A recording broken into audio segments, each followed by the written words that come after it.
Endi modellashtirish darsida yasagan ushbu modelda Resume dasturi yordamida unwrap qilamiz.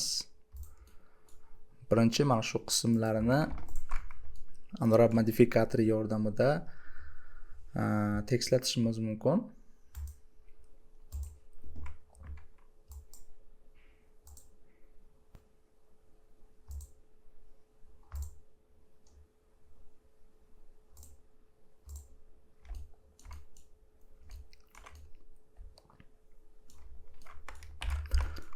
Mana shunday holatda endi qolgan qismlarni belgilab Resume ga olib kiramiz. Demak, Resume ga import qildik. F deb bosamiz modelga yaqinlashtirish uchun.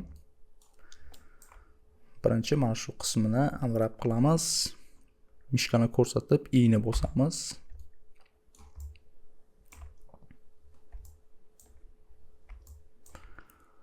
Mana shu qismlarida kesilgan joylari bor ekan. Shuning uchun birinchi navbatda bu qismlarni nuqtalarini belgilab vel qilishimiz kerak ekan. Men davom ettiraman. Siz vazifani bajarayotganda mana shu narsaga e'tibor berasiz. Ya'ni unwrapda mana shunaqangi joylari bo'lmasligi kerak bo'ladi. Demak, divanning bu qismini butunligicha unwrap qilishimiz mumkin yoki tekstlatishimiz mumkin. Mishkani ko'rsatib U harfini bosamiz. Modelimiz setkasi juda zich bo'lganligi sababli unfold jarayoni juda uzoq kechmoqda.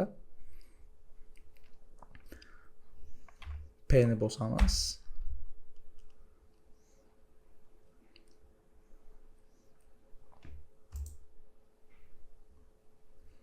Ko'rishingiz mumkin. Poligonlardagi kesilgan joylari bu yerda mana shunday holatda ko'rinyapti. Davom etamiz.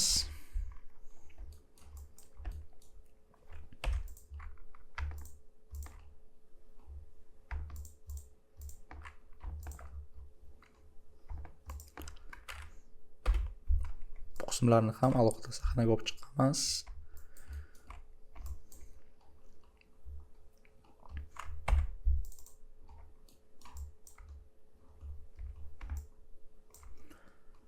Shunday holatda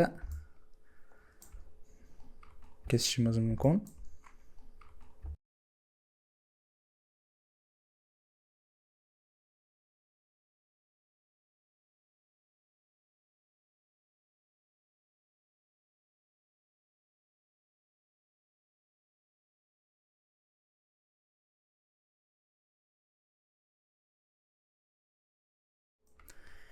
Endi bu yo'nalish bo'yicha ham kesib chiqishimiz kerak bo'ladi.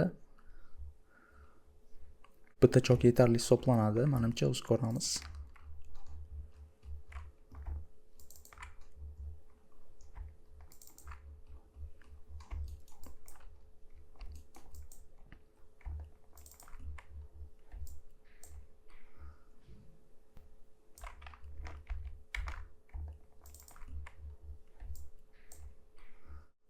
Mana shu bo'limda o'chamiz. Mana shu instrumentni bosamiz. Ya'ni simmetrik bo'lgan elementlarda ham xuddi shunday chok o'rinlarini hosil qilib beradi.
hamma klasterlarni unwrap qilgandan keyin birinchi YouTube bo'yicha tekstlatamiz.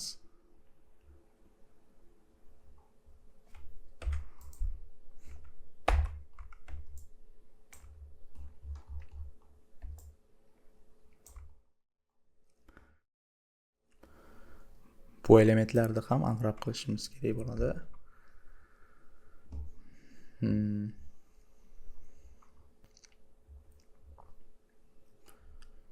Faqat shu elementlarni ko'rsatish uchun mana shu joyga bosamiz.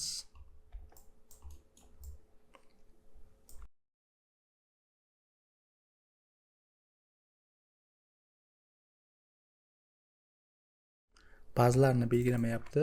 Shuning uchun yana bir marta belgilab simmetriyani bosamiz.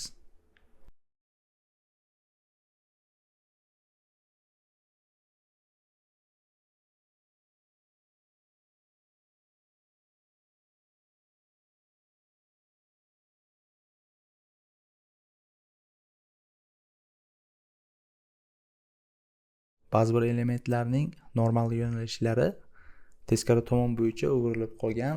Shuning uchun 3D Max'da birinchi bu elementlarni normal yo'nalishlarini o'zgartirishimiz kerak bo'ladi. Hozir ko'rib chiqamiz. Barcha elementlarda chop o'rinlari hosil bo'lgan bo'lishi kerak bo'ladi.